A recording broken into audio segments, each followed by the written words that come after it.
So in this video, we'll talk about another moral problem, which is the problem of euthanasia.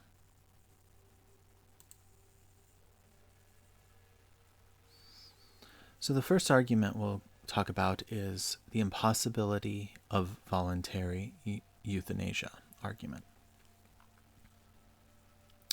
And the argument goes something like this. Euthanasia is morally permissible only if patients voluntarily choose it. Patients cannot voluntarily choose to be euthanized. Therefore, euthanasia is not morally permissible. So obviously, this is an argument against euthanasia. There can never be a circumstance where euthanasia is morally permissible. And that's because it's impossible to choose it voluntarily, basically. So what might be some counters to this argument? So the first counter might be that euthanasia is not morally permissible only if patients voluntarily choose it.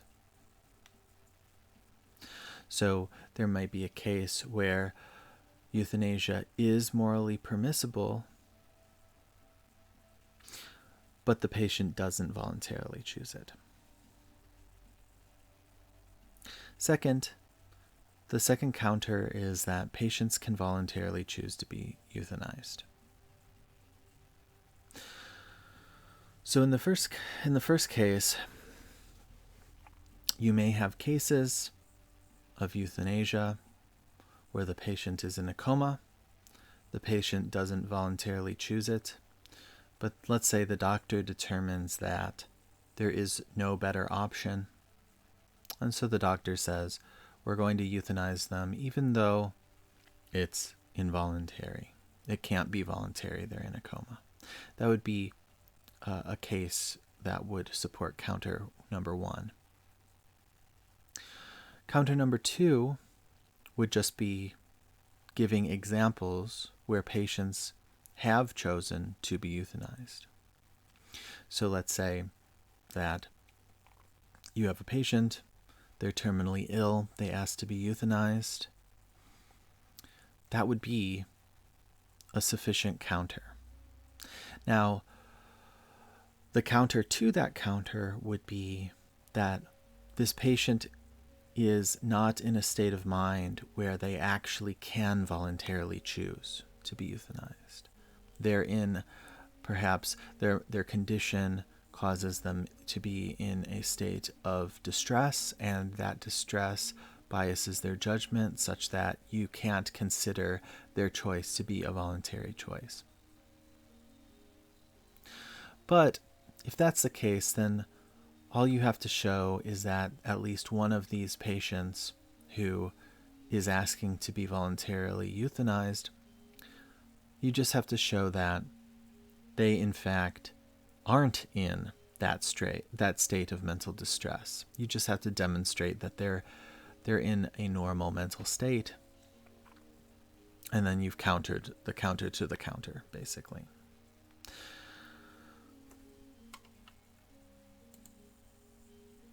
So the second argument we'll talk about is the slippery slope argument. So it goes, if legalizing active euthanasia would eventually lead to widespread terrible abuse, then active euthanasia should be illegal. Legalizing active euthanasia would eventually lead to terrible abuse, therefore active euthanasia should be illegal. So we can see this is another argument for making euthanasia not allowed.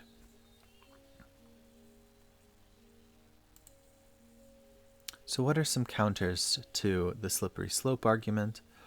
First, we might say that active euthanasia would eventually indeed lead to widespread terrible abuse, but active euthanasia should not be illegal.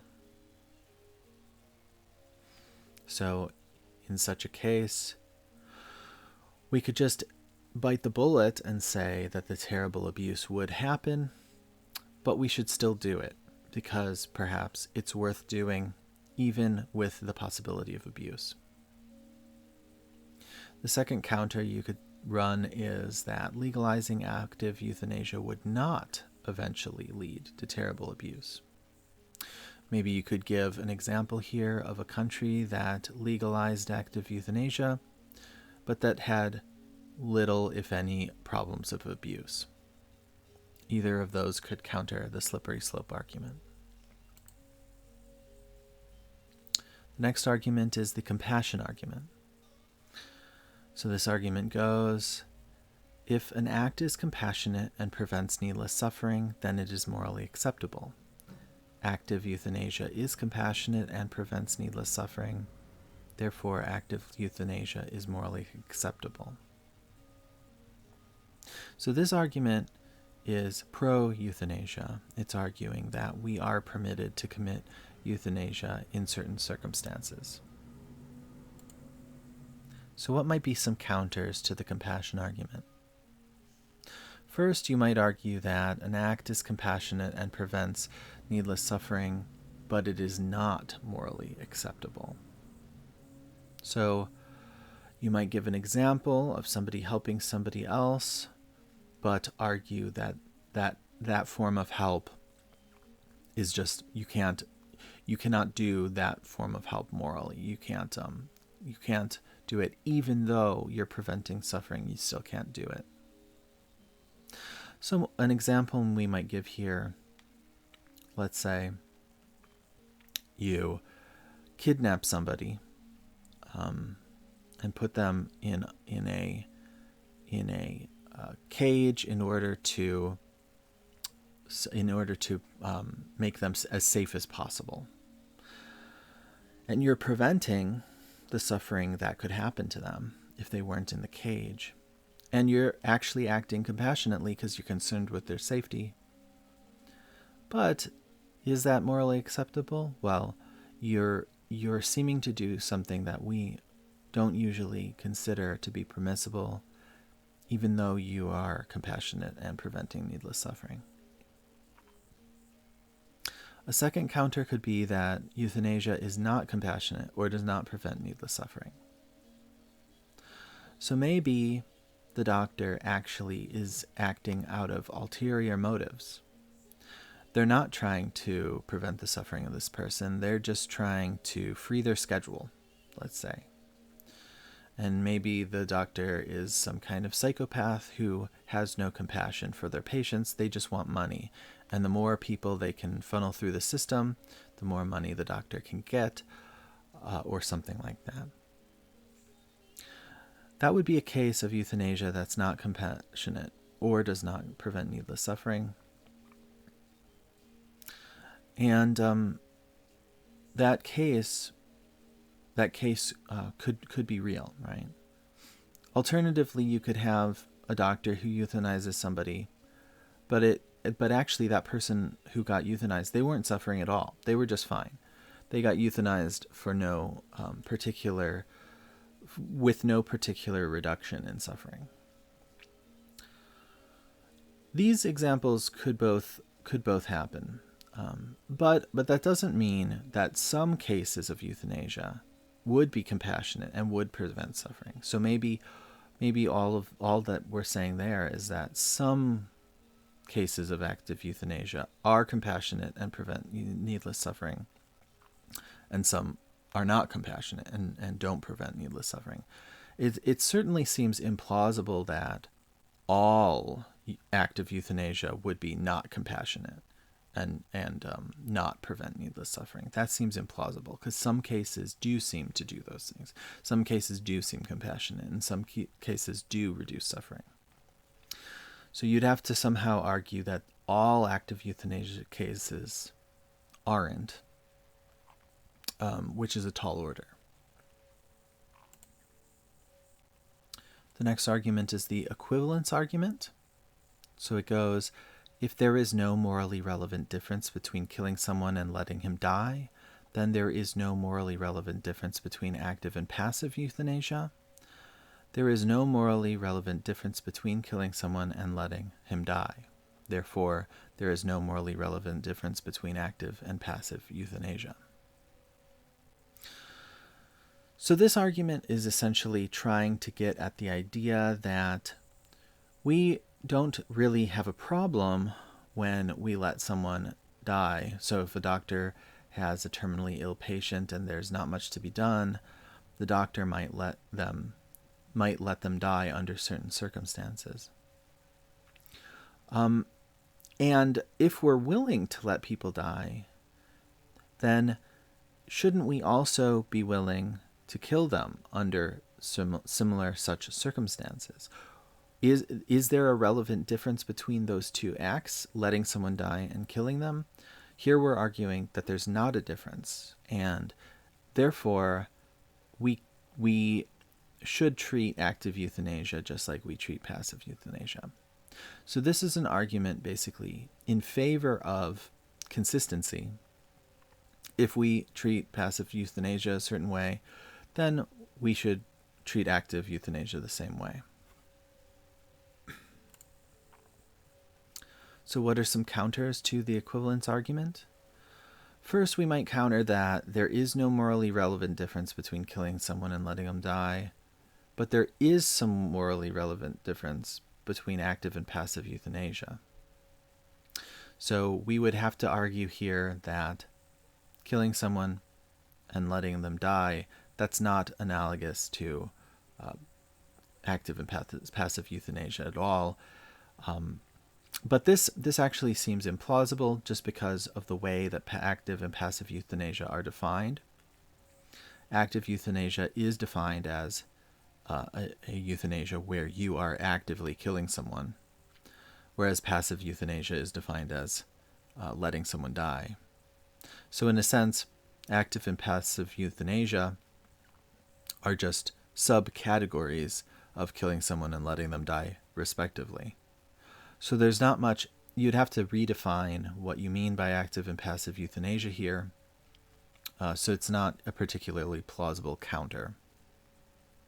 The second counter is that there is some morally relevant difference between killing someone and letting them die.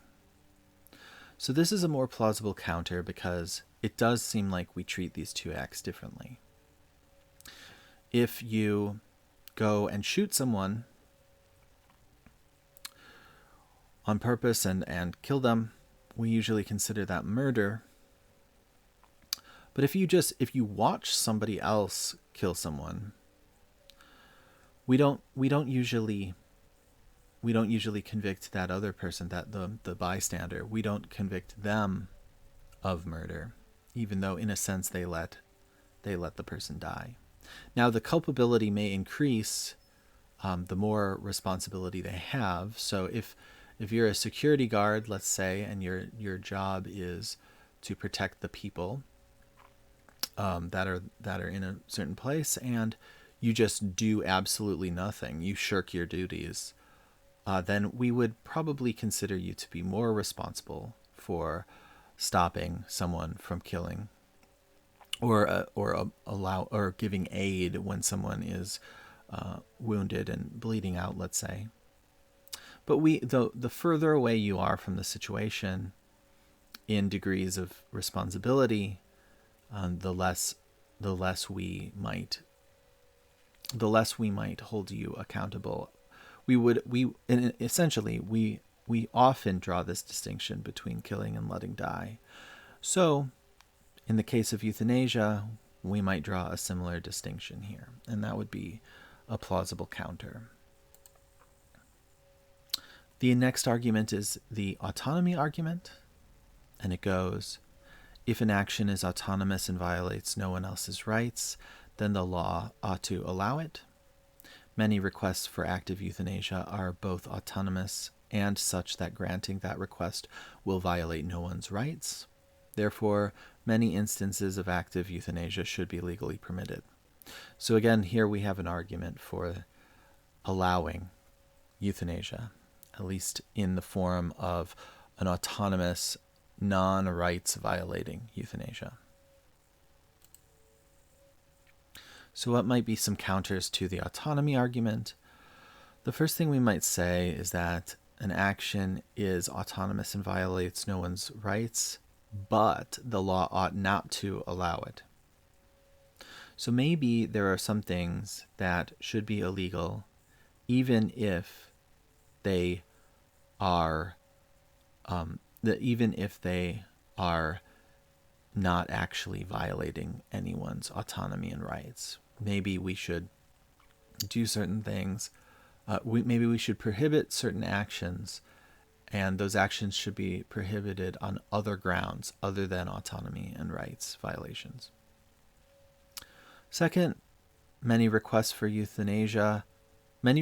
active euthanasia are not both autonomous and such that granting that request will violate no one's rights. So this argument says that this counter to the autonomy argument says that maybe requests for euthanasia are actually not made autonomously. Maybe they are coercively made, and the person requesting doesn't have autonomy. If that's the case, then we can't say that. If that's the case, then maybe those cases of euthanasia that violate autonomy, maybe those cases should not be allowed. But it seems implausible to say that all requests for active euthanasia are not both autonomous and such that granting the request will violate no one's rights. So it seems like at best what we would do here is we would say that some euthanasia is impermissible, specifically the types of euthanasia that violate autonomy or rights. In order to reject all the requests, we would have to argue that all forms of active euthanasia violate autonomy and rights, which is a taller order. The next argument is the doctors must not kill argument. And it goes, active euthanasia is the intentional killing of an innocent person. It is never morally permissible for doctors to intentionally kill their patients. Therefore, it is never morally permissible for doctors to perform active euthanasia. So this argument is prohibiting euthanasia, and it's based somewhat on the Hippocratic Oath, which is the oath doctors take to do no harm. But what are some possible counters to this? So a first counter to the doctors must not kill argument is that active euthanasia is not intended killing of an innocent person. So here we might argue that by euthanasia we mean something else. We don't mean an intended killing. This seems rather implausible because it just seems like euthanasia, active euthanasia particularly, is defined as the killing of a person, and the doctor would intend to kill that person, and the person would be innocent in the sense that they're just sick, or they're just suffering from an ailment. So it's not as though they're guilty of a crime here. It's more like they simply are suffering from something a condition out of their control. So this wouldn't be a particularly plausible counter. The more plausible counter would be the second one, which is that it is sometimes morally permissible for doctors to intentionally kill their patients. So here we're loosening the Hippocratic Oath a little, or we're interpreting it differently. So maybe sometimes a doctor, in order to prevent harm, has to kill their patient. Maybe killing the patient's the only way to prevent the suffering that will come. So let's say someone is going to suffer a lot. The doctor knows this because they have the medical expertise to know it, and the doctor also knows that there is no cure to this particular disease. The doctor knows that the only way to prevent the suffering is to kill the person before they can endure all that suffering. So here we have the possibility that sometimes the best answer to prevent harm actually is to kill. You could counter this by saying, well, no, killing always is a harm and it's always the worst harm. That would be a different interpretation of the Hippocratic Oath. And you could justify that in certain ways. You could try to claim that even if someone's suffering, that's not dying. The greater harm is always dying. Suffering may not be the greatest harm in the situation. So depending on how you interpret that, how you weigh suffering versus dying as harms, this could change the way that or change whether or not you think that this is a good counter to the argument. The next argument is the absolutist argument, and it goes, active euthanasia is the intentional killing of an innocent person. It is never morally acceptable to intentionally kill an innocent person. Therefore, active euthanasia is never morally acceptable. So again, an argument prohibiting euthanasia. This argument is actually very similar to the doctors do no harm argument that we just looked at, but it's actually broader than that argument because rather than just talking about doctors, we're talking about anybody. It's wrong for anybody to intentionally kill a person. So what are some counters to the absolutist argument? So like with the doctor's argument, we have this first thought that active euthanasia is not the intended killing of another person, an innocent person. But we can probably dismiss this one because that just seems to be what euthanasia is definitionally, unless we change the definition. So that brings us to the second counter. It is sometimes morally acceptable to intentionally kill an innocent person. So just like we talked about with the doctors trying to do no harm and killing a patient in order to prevent harm, we can run the same kind of counter here and say that I may not be a doctor, but I still have moral responsibilities to prevent harm, and that could include killing someone in order to prevent harm.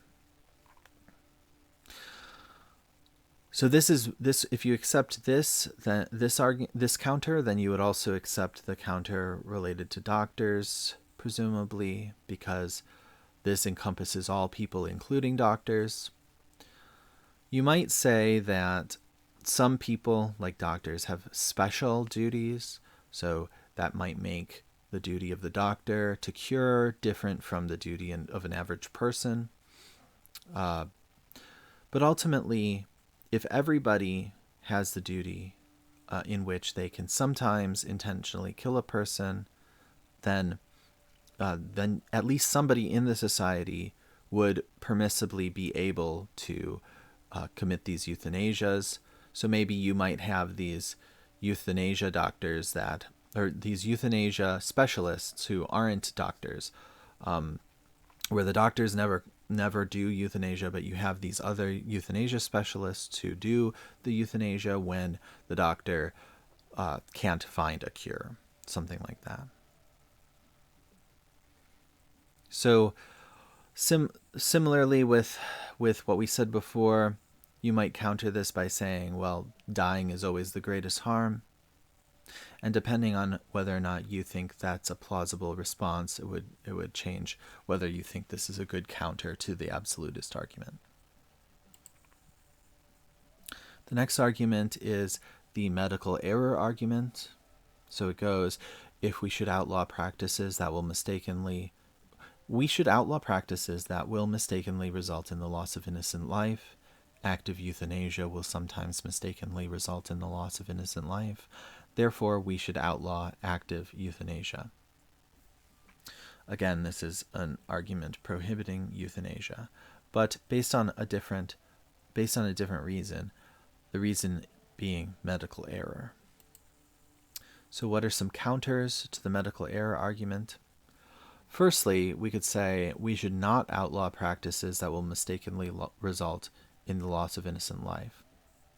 So there are a lot of examples of things that we do that can result in innocent life being lost.